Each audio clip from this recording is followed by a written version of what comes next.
everyone, welcome to my YouTube channel Incredible English. ഇന്ന് നമ്മൾ കമ്മ്യൂണിക്കേഷനിൽ നമ്മളെ ഹെൽപ്പ് ചെയ്യാൻ പറ്റുന്ന കുറച്ച് കാര്യങ്ങളാണ് ഡിസ്കസ് ചെയ്യാൻ പോകുന്നത്. നമ്മുടെ ഇംഗ്ലീഷ് സ്പീക്കിങ്ങിനെ കൂടുതലൊന്ന് അട്രാക്റ്റീവ് ആക്കാൻ, എൻഹാൻസ് ചെയ്യാൻ നമ്മളെ ഹെൽപ്പ് ചെയ്യുന്ന ആൾക്കാരാണ് ഇഡിയംസ് അല്ലെങ്കിൽ എക്സ്പ്രഷൻസ് എന്ന് പറയുന്നത്. അപ്പോൾ ഇന്ന് അങ്ങനത്തെ കുറച്ച് ഇഡിയംസ് ആണ് നമ്മൾ ഡിസ്കസ് ചെയ്യാൻ പോകുന്നത്. ഈ ഇഡിയംസ് നമ്മൾ യൂസ് ചെയ്യുമ്പോൾ നമ്മളൊരു നോൺ നേറ്റീവ് സ്പീക്കറാണ്. അപ്പോൾ നേറ്റീവ് സ്പീക്കേഴ്സിന് ഫീൽ ചെയ്യുന്നത് എന്താണ്, നമ്മൾ ഈ ഒരു ഇംഗ്ലീഷ് ലാംഗ്വേജ് വളരെ നന്നായി കൈകാര്യം ചെയ്യുന്ന ഒരാളാണെന്നുള്ളൊരു ഫീൽ ക്രിയേറ്റ് ചെയ്യാനും കൂടെ സാധിക്കും. അപ്പം ഇന്ന് ഡിസ്കസ് ചെയ്യുന്നത് ഇഡിയംസിൽ തന്നെ കളർ ഇഡിയംസ് ആണ്. കളർ നെയിംസ് ചേർത്ത് വരുന്ന ഇഡിയംസ് ആണ് ഇന്ന് നമ്മൾ ഡിസ്കസ് ചെയ്യുന്നത്. എല്ലാം ഒന്നുമില്ല, വളരെ കുറച്ച് ഇഡിയംസ് ആണ് ഡിസ്കസ് ചെയ്യുന്നത്. So without much delay let's begin. നമ്മൾ ഇന്ന് ആദ്യം ഡിസ്കസ് ചെയ്യാൻ പോകുന്നത് വൈറ്റ് ഹോപ്പ് എന്നുള്ളൊരു വേർഡാണ്. So, before discussing the meaning, let me give you the sentence. He is our great white hope for the future. He is our great white hope. White hope എന്ന് പറയുമ്പോൾ നമ്മൾ നമ്മുടെ പ്രതീക്ഷ മുഴുവൻ അർപ്പിക്കുന്ന ഒരു വ്യക്തി, ആ ഒരാളുണ്ടെങ്കിൽ ഡെഫിനറ്റ്ലി സക്സസ് കിട്ടും, സക്സസ് ഉറപ്പാണ് എന്നാണ് അതിന്റെ അർത്ഥം. Okay, a person expected to bring much success to a team or organization. Okay. Our second idiom is greenhorn. Greenhorn. Greenhorn എന്ന് പറയുന്നത് an experienced or naive person. Inexperienced or naive person. Experience, വളരെയധികം experience ഇല്ലാത്ത ഒരാൾ, വളരെ നിഷ്കളങ്കനായിട്ട് ഇതിനെക്കുറിച്ച് കൂടുതൽ അറിയാത്ത ഒരാൾ, അങ്ങനെയുള്ളവരെയാണ് നമ്മൾ ഗ്രീൻ ഹോൺ എന്ന് പറയുന്നത്.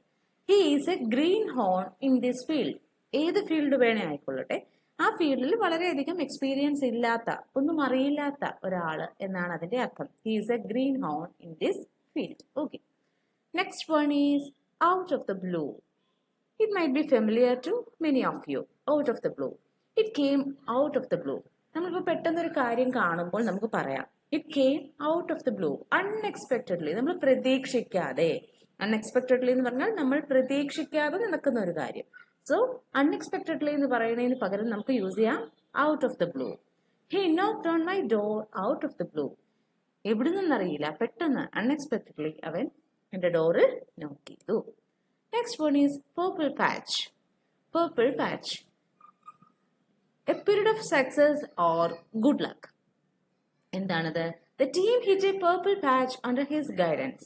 അവന്റെ നേതൃത്വത്തിൽ, അവന്റെ ലീഡർഷിപ്പിൽ, അവന്റെ ഗൈഡൻസിൽ ടീമിന് ഒരു പീരീഡ് ഓഫ് സക്സസ് അച്ചീവ്ഡ്. അപ്പം ഒരു സക്സസ് എത്തി, ആ സക്സസ് തൊട്ട് continuously success on the run, അതാണ് കണ്ടിന്യൂസ്ലി സക്സസ് ആണ് എന്നാണ് പീരീഡ് ഓഫ് സക്സസ് അല്ലെങ്കിൽ പീരീഡ് ഓഫ് ഗുഡ് ലക്ക് എന്നാണ് പേർപ്പിൾ പാച്ച് മീൻ ചെയ്യുന്നത്. പേർപ്പിൾ പാച്ചിന് വേറൊരു മീനിങ് കൂടിയുണ്ട്. ഇവിടെ നമ്മൾ ഇഡിയമാറ്റിക് ആയിട്ടാണ് ഡിസ്കസ് ചെയ്തിരിക്കുന്നത്. ലിറ്റററി കോണ്ടെക്സ്റ്റിൽ ഇതിന് വേറൊരു മീനിങ് കൂടി ഉണ്ട്. Okay, next one is yellow streak. Yellow streak എന്ന് പറഞ്ഞാൽ ഇപ്പം നമ്മൾ പറയുവാണ് she has always a yellow streak in her. Yellow streak in her എന്ന് വെച്ചാൽ അവളുടെ ബിഹേവിയറിൽ എപ്പോഴും ഒരു ഭയം. To act in a cowardly manner. Coward എന്ന് പറഞ്ഞാൽ എന്താണ്? ധൈര്യമില്ലാത്ത ഒരാള്. അവൾ എപ്പോഴും പെരുമാറുമ്പോൾ അവളുടെ ബിഹേവിയറിൽ ഒരു പേടി നമുക്ക് കാണാൻ പറ്റുന്നു. She has always a yellow streak in Har. Next one is black thumb. നമ്മൾ കൂടുതലായിട്ട് കേൾക്കുന്ന ഒരു വേർഡ് അല്ല. ബ്ലാക്ക് തംബ് എന്ന് പറഞ്ഞാൽ lakh of skill in gardening. Gardening എന്നുള്ള ഒരു കാര്യം ഭംഗിയായിട്ട് ചെയ്യാൻ പറ്റില്ലാത്ത, ചെടികൾ നന്നായിട്ട് വളർത്താൻ പറ്റാത്ത ഒരാള്, അല്ലെങ്കിൽ ചെയ്തു കഴിഞ്ഞാൽ ഒന്നും അത്ര ഭംഗിയായി വരില്ലാത്ത, ആ കഴിവില്ലാത്ത ഒരാള് ആണ് നമ്മൾ ബ്ലാക്ക് തംബ് എന്ന് പറയുന്നത്. Lack of skill in gardening. Ever since I was a child I was known for a really black thumb. കുട്ടിയായിരുന്ന കാലം തൊട്ടേ ഗാർഡനിങ്ങിൽ എനിക്ക് വലിയ സ്കില്ല് ഇല്ല.